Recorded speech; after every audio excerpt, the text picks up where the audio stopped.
Kung maganda ang 2024 ni Kai Sotto sa Japan, mas maganda pa ang 2025. Siya lang pala ang nakakagawa nito sa buong bilik ngayong season. Kahit NBA players, di ito nagawa. Patapusin mo at i-like ang video para malaman. Naglabas na ulit ang bilig ng kanilang leaderboards sa buong season after round 15. At sa blocks leader, lumabas si Kai Sotto ng top 5, pero si AJ Edu leader pa rin sa Japan bilang rank number 3 sa blocks with 1.5 blocks per game.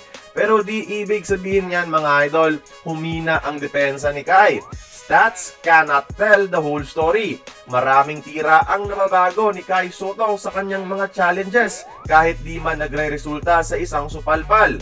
Yung rim protection, di lang basta-basta sa block shots na babase, kundi sa altered shots rin mismo na hindi lang nililista sa box score. Pero ang ikabibilib mo talaga ay sa rebounding department. Kung makikita sa bilig number 2 si Kai Sotto sa rebound leaders with 10 rebounds per game. Number 1 naman si Thomas Welsh with 12.9 boards. Sa buong bilig Division 1 mga idol, sila lang ang may double-digit rebounds average. Dalawa lang sila mga idol sa around 300 players sa buong bilig. Pero kung tingin nyo mas impressive na yan, wait till you see the stats na si Kai lang ang meron na tatahakin ko maya-maya. Take note, sa buong bilig, si Kai Sotto lang ang may double-double average. Si Thomas Welsh meron lamang 8.8 points kada laro. Si Kai, kasama ang 10 rebounds per game, ay merong 14.5 points per game mga idol. The only player in B-League season to have a double-double average ngayon.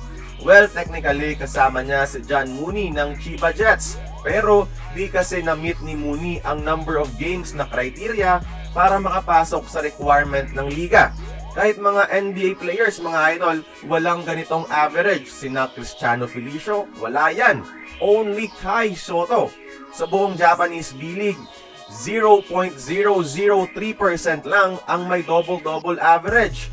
And that 0.003% is our very own Kai Sotto. Ganon career yan mga idol.